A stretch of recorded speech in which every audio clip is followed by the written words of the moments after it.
번째 주제, 부상 제대군인 지원체계 발전 방안 연구에 대해서 이강수 교수님께서 발표를 해주시겠습니다. 예, 안녕하십니까. 이강수 교수입니다. 오늘 이렇게 이제 발전할 수 있게 참 좋은 기회를 주셔서 감사드리고요. 제가 이제 이 발전문을 만들면서 뭐 병역이라든지 뭐 국가에 대해서 이제 재정의를 하고 한 것에 대해서 이렇게 크게 시작을 했나라고 생각할지 모르겠는데, 일단 이걸 준비하면서 이런 생각을 해봤습니다. 우리가 통상 이제 군인, 그리고 민간인 이렇게 얘기를 하거든요. 근데 저는 오늘 얘기는 사실 국민에 대한 얘기라고 생각합니다. 우리 국민. 국가가 생기고 나서 이제 이 국가에 대한 국가 내에서 그 전에 군주가 행사했던 많은 권리를 이제 국민이 이제 행사하게 된 거죠. 근데 그 행사와 병행해서 의무를 갖게 됐습니다. 그 중에 가장 큰 의무가 이제 병역의 의무인데요.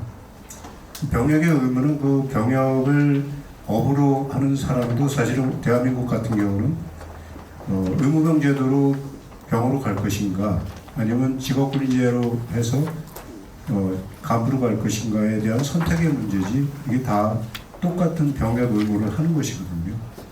거기서 어떤 문제가 생긴다면 그거는 국민의 문제지 군인과 민간인의 문제가 아닙니다. 그래서 제가 이제 그런 차원에서 병역의 의미라든지 국가의 의미를 좀 앞에 좀 많이 이렇게 내용을 전개했는데 이해를 좀 해주시고요. 통상 많은 나라들이 대한민국과 다르게 병역제도 또는 전쟁으로 인한 피해에 대한 보상을 보훈의 대상으로 합니다. 미국 같은 경우는 아예 제대군인 지원부라고 그래갖고 병역 자체에 기반을 두고 있다는 걸 명확히 하고 있고요. 그러다 보니까 이제 이 제도의 변화에 있어서 이 대한민국과 다른 나라의 그 제도가 좀 많이 차이가 나는 걸 볼 수 있습니다. 대한민국은 이제 독립운동이라든지 민주화에 대한 유공자, 이분들을 함께 어우르는 정책을 펴다 보니까 제대군인이라든지 이런 부분에 대해서 명확하게 그들을 위한 어떤 정책이 잘 펴지지 않는 걸 좀 볼 수가 있습니다. 우리가 이제 미국의 어떤 보훈제도가 사실은 모델은 아니지만 실제로 보훈제도의 상당 부분을 미국의 제도를 많이 이제 우리가 인용을 했고요. 또 그 이후에 이제 다양한 과정을 거치면서 보훈이라는 용어를 사용하는 것까지 지금 왔습니다. 그래서 이제 미국의 어떤 제도를 좀 우리가 인용을 좀 많이 하는데, 특히 이제 군인에 대한 제도는 미국이 굉장히 많이 발전이 되어 있기 때문에 이 문제를 좀 다루고자 합니다. 아까도 말씀드렸지만은 미국 같은 경우는 군인의 전반적인 상황에 대해서 이제 다루고 있고요. 대한민국 같은 경우는 아무래도 이제 형평성이라는 부분에서 세 개의 기본적 가치, 그러니까 독립운동, 그 다음에 병역으로 인한 그러한 국가 수호, 그 다음에 이제 우리가 민주화에 대한 이런 것을 같이 다루고 있습니다. 이런 면에서 좀 많이 차이가 있고, 실제로 전쟁을 수행하는 나라이기 때문에 우리가 지금 간과하고 있는 외상후 스트레스 장애라든지 이 소음 같은 거로 인한 이명 같은 것들도 지금 보훈 대상자로 포함을 하고 있거든요. 이런 부분들을 잘 좀 들여다볼 필요가 있다고 생각합니다. 특히 이제 제대군인 지원에 관련된 분야는 보훈부, 제대군인 지원부, 미국의 제대군인 지원부 혼자만 하는 게 아니라 40여 개의 제대군인 지원 단체들이 이제 이들을 적극적으로 돕습니다. 이런 것들이 복합적으로 있는 많은 것을 이제 지원하는 체계를 갖고 있다고 볼 수 있습니다.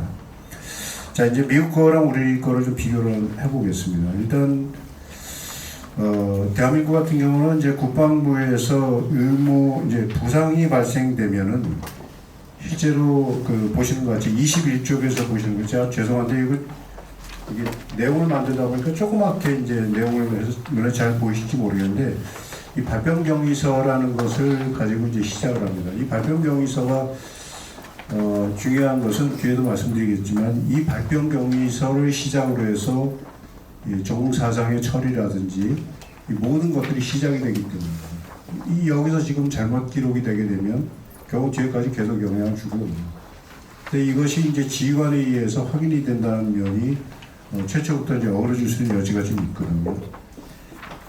두 번째는 이제 이런 것을 기반으로 해서 군 병원장이 의무 조사 보고서를 작성합니다. 이것도 마찬가지 그러니까 원인에 대한 문제가 아니라 실제로 이 상위 정도에 대한 것을 평가를 하기 때문에 사실은 최초의 보고의 기초에서 이제 진행이 된다 저는 보고요. 23쪽으로 바로 넘어가겠습니다. 이 국가보험의 부상제대군인 보호대상자 선정 체계도 사실은 이 제대군인을 중심으로 하는 것이 아니라 전체적인 세계 유형의 대상자를 한꺼번에 망라해서 처리라는 그런 절차를 거치다 보니까 아무래도 이것이 이제 상위 정도가 중해야지만 이게 보험 대상자가 됩니다. 하지만 여러분들 주변에서 보시는 것 같이 저 친구들도 아들도 그런 사람이 몇 명 있는데 군에서 얻은 뭐 상이라든지 탈구라든지 아니면 인대가 끊어져 갖고 나온 친구들 중에서 제대로 치료를 못 받아고 상해를 갖고 생활하는 사람이 제법 많습니다. 그들은 아무런 보상이 없는 거죠. 그래서 이런 것들이 이제 선정 체계상에도 문제가 좀 있다고 좀 보고 있습니다. 그래서 이런 부분을 내용을 좀 담았고요. 특히 이제 미국하고 비교를 해보면 이런 부분이 많이 차이가 납니다. 미국은 공상 처리에 대한 문제를 국가보험부에 있는 처리 기관이 나가서 판단을 합니다. 그렇기 때문에 본인이 입증 체계를 가지고 이제 재심을 요구하는 것은 최초의 지휘관이 알아서 판단하고 확인서 쓰는 그 단계가 아니고 실제로 그로 인해서 발생되는 내가 불복할 경우에 이제 재심을 청구하는 겁니다. 최초 단계 자체를 국가가 1차적으로 일단 담당을 하는 그런 구조로 되어 있죠. 그래서 이런 것들이 이제 우리하고 좀 많이 차이가 있다. 제대군인 유관단체의 문제도 조금 전에 말씀드렸지만은 지금 현재의 우리의 제대군인 지원단체들 중에 대표적인 것이 제한군인회하고 그 다음에 상인군경회라고 봅니다. 근데 이들은 국가로부터 지원을 받는 비용 또는 국가로부터 최초에 불화받은 건물을 유지하면서 나오는 비용을 갖고 유지를 하다 보니까 국가 정책에 대한 이견을 낼 수가 없는 구조가 되어 있어요. 그러다 보니까 이제 국가로부터 도움을 받지 않은 미국의 제대군인 지원 기관 민간단체하고는 전혀 다른 성격을 갖고 있죠. 미국 같은 경우는 기본적으로 국가로부터 돈을 받지 않습니다. 그 다음에 자기가 자영 형태로 운영할 수 있도록 영국하고 좀 다르긴 한데 그렇게 운영을 하다 보니까 독립적으로 목소리를 내고 이제 법령의 제정으로부터 권리 주장까지도 충분히 하고 있거든요. 우리 같은 경우는 이제 그게 불가능한 구조이기 때문에 아마 최초의 이지원 실장께서 아마 이런 쪽에 문을 두드렸을 것 같은데 이 도움을 전혀 줄 수 없는 구조예요. 그래서 이런 문제가 아마 문제를 더 어렵게 스스로 문제를 해결할 수밖에 없는 문제를 발생시키지 않는가 생각합니다. 어쨌든 이러한 문제가 2022년도에 서울특별시에서 검토가 되고 조례안이 제정됐다는 것은 정말로 대단한 일이라고 생각합니다. 지금 이제 앞뒤가 이렇게 달라지긴 했는데 25쪽 한 번만 좀 더 말씀드리겠습니다. 미국 같은 경우는 아무래도 이제 모병 인력이고요. 그리고 이 보상 체계를 정확하지 않으면 인력이 잘 들어오질 않습니다. 지금 인력을 뽑는 데 굉장히 어려움을 겪고 있거든요. 또 통상 4년차 정도 되면 초급 간부의 한 30%가 넘는 인원들이 이직을 해버려요. 그러다 보니까 이런 보상 체계를 굉장히 강력하게 좀 편화하고 있습니다.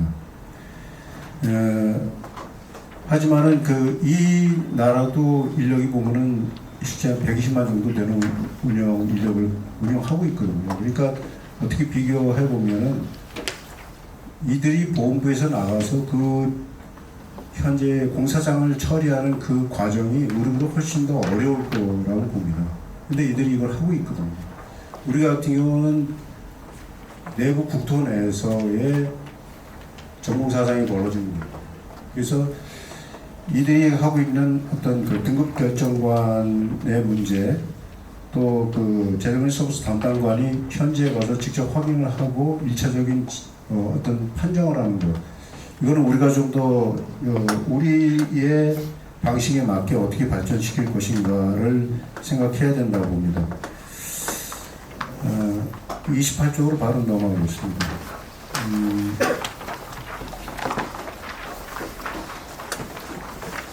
제대군인 지원단체 미국 같은 경우는 제대군인 지원단체의 그 역할 중에 변호사 비용을 받지 않고 무료 변호를 하는 게 굉장히 큰 제도적 이익입니다. 이들은 실제로 해당 단체에서 그 변호사 비용을 부담하고 무료 변호를 합니다. 돈을 받지 못하도록도 되어 있고요. 이런 것들은 이제 국가가 일종의 그 자기의 입증 의무를 이제 지도록 하는 것과 또 민간 단체가 이들을 지원하는 시스템이라는 면에서 이제 큰 거버넌스 안에서 이게 이루어진다고 이제 볼 수 있습니다. 실제로 국가가 적극적으로 어떤 그 부상자에 대해서 그것을 식별해주고 정말 적절로 그들의 어떤 그 아픔을 이렇게 돌봐주느냐, 아니면 그들한테 입증을 해서 그 입증된 사람한테만 지원하는 것은 굉장히 그 많은 차이가 있다고 합니다.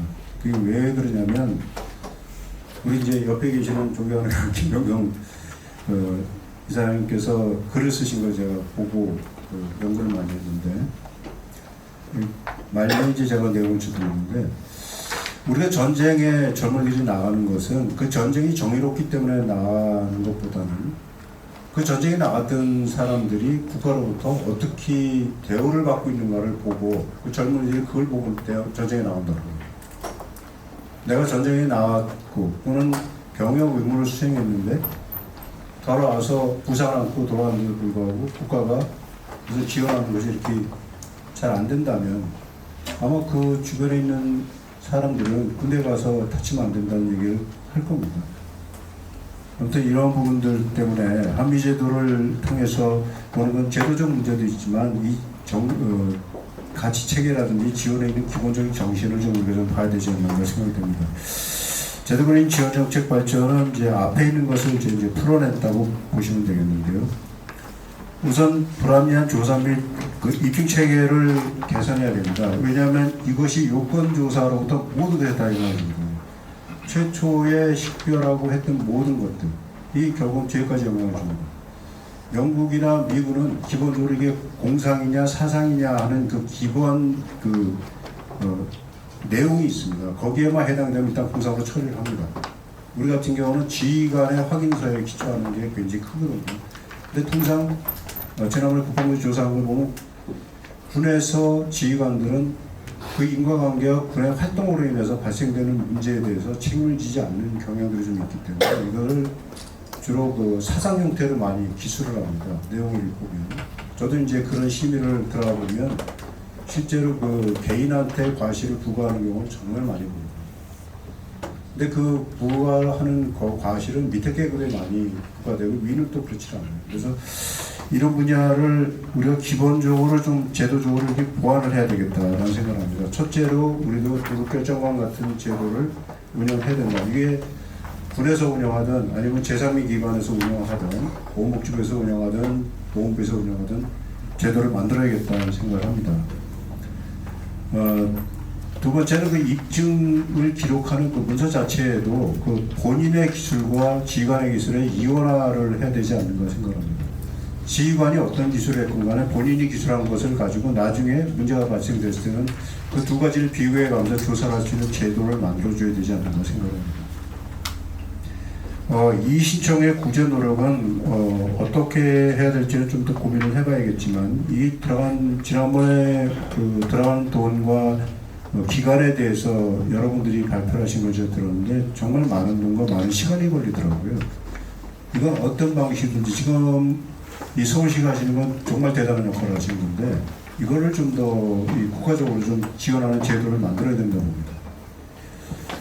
그 다음에 일상에서 발생되는 상위 문제가 사실은 불만 요인 중에 하나의 큰 거거든요. 지금 상위 정도가 굉장히 큰 것도 지금 지난번에 보면은 바로 국가유공자 인정이 안 되는 것 때문에 논란이 좀 있었는데 일상생활에 굉장한 어려움을 주는 상인은 지금 대상자가 안 되거든요. 이 부분은 우리가 좀 강구하면 안 된다고 합니다. 이 1000여 명이 넘는 인원들이 그런 상인을 매년 안고 살아가는 거거든요. 군인과 민간인이 아니라 국민입니다. 의무를 잠깐 지고 돌아와서 또 일상생활하는 국민입니다. 이들한테 우리가 좀 더 관심을 가져야 된다고 생각하고요. 2011년도죠. 2011년도 KBS 방송에 나갔던 적이 있습니다. 그때 월남전 6.25 참전자의 위로금 자체를 5,000원을 주는 게 문제가 됐었어요. 그게 5,000원 주는 게 맞냐 하니까 78년 이전에는 5만 원을 줬기 때문에 5,000원 주는 게 맞다고 답변하는 바람에 굉장히 시끄러워진 문제가 생겼고요. 그걸 국방부에서 재검토해가지고 지금은 한 950만 원 줍니다. 일시금이죠, 그게.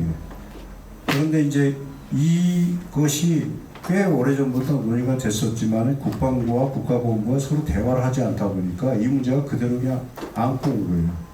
그래서 제가 볼 때는 이 국가보훈부와 어떤 이 국방부와의 교류 체계를, 이 보상에 대한 교류 체계를 근무할 때와 제대 후에를 완전히 자르지 말고 이 두 개를 좀 연동하는 어떤 체계를 가져야 되지 않는가 생각합니다. 지금 병역 제도 같은 경우는 그런 이 관계기관 간의 협의체가 있거든요. 그래서 이런 문제를 좀 만들어야 될 거라고 보고 있고요. 보훈단체는 보훈단체의 기본적인 역량하고도 관계가 있고 그 속성하고 관계가 있긴 하지만 보훈단체의 역할을 좀 더 근본적으로 잘 할 수 있도록 하는 것도 굉장히 중요하다고 생각합니다. 내용을 많이 작성을 했는데 시간이 제한돼서 그만 마치도록 하겠습니다. 감사합니다. 네, 이광수 교수님 감사합니다.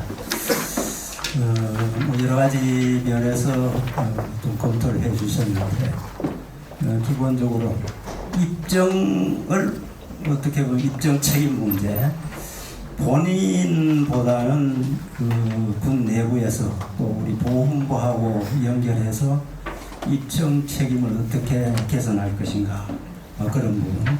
그래서 의무조사 보고서 같은 것도 본인의 것과 지휘관 것을 같이 이제 검토할 수 있도록 해주는 것도 좋은 아이디어인 것 같습니다.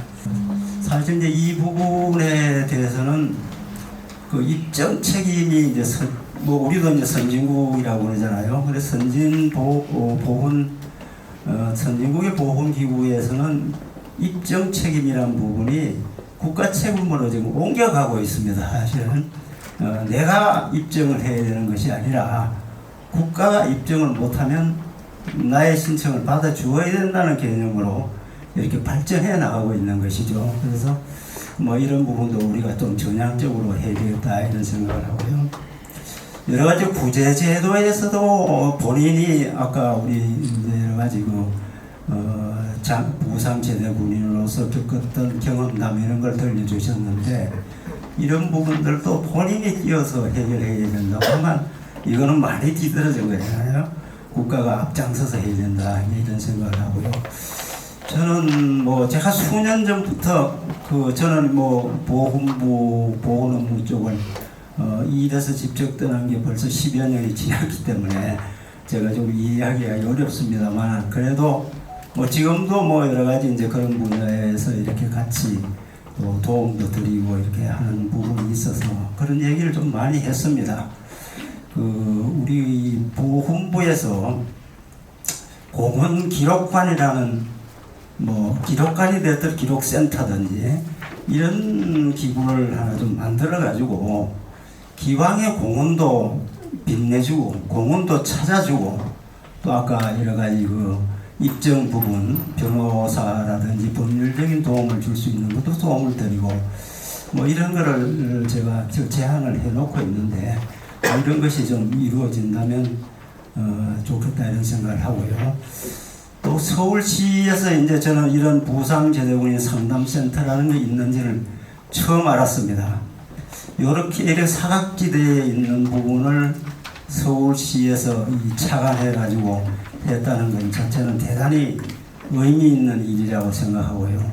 이런 걸 맺고 있는데 앞으로 여기에 이제 보훈부하고도 같이 이렇게 오늘 같은 심포지엄도 같이 했었으면 좋지 않았겠느냐. 그렇게 해서 보건부의 정책도 아이디어도 전달하고 이렇게 했었으면 좋았겠다 이런 생각이 들고, 뭐 다음부터 이렇게 하시게 되면 보건부하고 같이 좀 협업해가지고 이렇게 하는 게 좋겠다 이런 생각하고요. 단체 역할, 그것도 사실 그렇습니다. 미국의 상위공장회 같은데, 제한군 이런 데는 미국의 보건병원이 많이 좀 멀잖아요.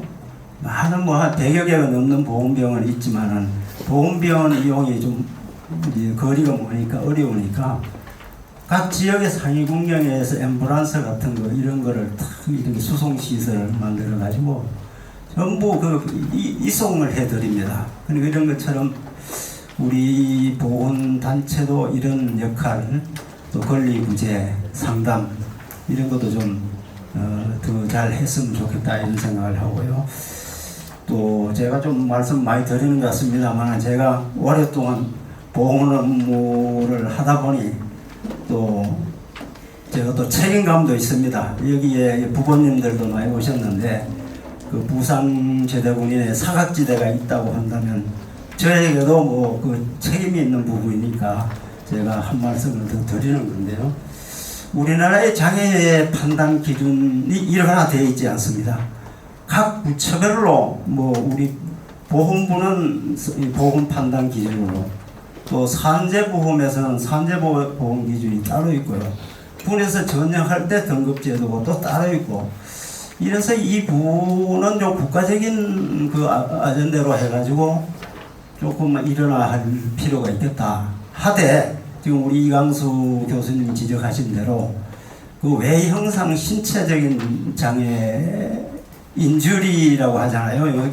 거기에서 넘어서서 핸디캡이라는 개념으로 사회생활에서의 얻어지는 어려움 같은 그 핸디캡이라는 개념으로 장애 개념이 좀 넓어질 필요가 있다고 이렇게 생각하는데, 어떤 면에서 보험보다도 제가 보니까 막 산재보험 같은 게 더 까다로운 것 같아요. 그러니까 이런 부분들을 조금 좀 개혁을 할 필요가 있다, 이런 생각을 좀 하면서